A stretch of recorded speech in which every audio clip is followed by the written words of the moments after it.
Apektuhan na nagdaang bagyong Kabayan, lumobo pa sa mahigit 320,000 na individual ayon sa NDRRMC. Naritong news scoop ni Ralph de la Cruz.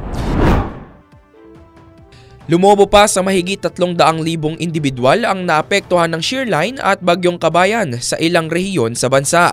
Ito ang kinumpirma ng National Disaster Risk Reduction and Management Council na nakapagtala ng kabuuang 87,599 na mga apektadong pamilya o katumbas ng 322,768 na individual. Kaugnay nito, 3,072 pa ang kasalukuyang nananatili sa 66 na evacuation centers. Aabot naman sa 1,387 mga kabahayan ang napaulat na partially damaged, habang 4 na po ang tuluyang nasira sa Northern Mindanao, Caraga at Mimaropa. Nabatid na 3 lugar pa sa Davao ang nakararanas ng power interruption, habang 6 na lugar pa sa Caraga ang walang kuryente at linya ng komunikasyon. Samantala, aabot na sa kabuuang 2.5 million pesos ang halaga ng tulong na naipaabot ng pamahalaan para sa mga apektadong residente. At yan ang aking news scoop. Ako si Ralph de la Cruz, nagbabalita ng tama, naglilingkod ng tama.